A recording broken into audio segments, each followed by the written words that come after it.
Привет всем, вы на канале Фита, с вами как всегда Таня. Сегодня расскажу, как применять ежевику от простуды и кашля.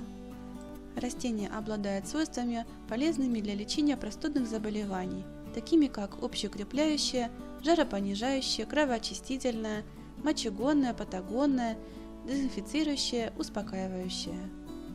Отвар листьев уничтожает вирусы, микробы, бактерии, снижает высокую температуру тела, уменьшает любые воспалительные процессы. Однако настаивать листья ежевики нужно при температуре не выше 60 градусов, чтобы сохранить все биологически активные вещества, содержащиеся в листьях. Настоем листьев полощут горло при ангине, воспалении слизистой рта.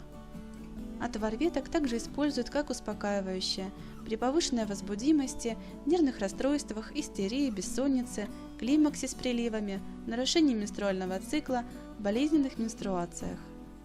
Примочки из отвара применяют при всевозможных повреждениях кожи, кожных заболеваниях, язвах, гнойных ранах, псориазе, лишаях, экземе. Они оказывают бактерицидное, противовоспалительное действие.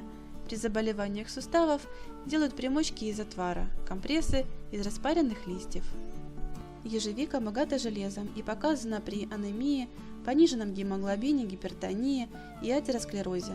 Антиоксиданты и дубильные вещества в составе ежевики улучшают состояние кожи и сохраняют ее молодость.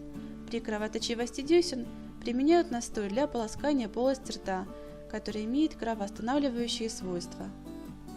Рецепт отвара. 1 столовую ложку листьев на 1 стакан воды, довести до 60 градусов, настоять 30 минут, процедить перед употреблением. Можно принимать с медом, молоком, по полстакана 3-4 раза в день до еды. Отвар подходит для примочек.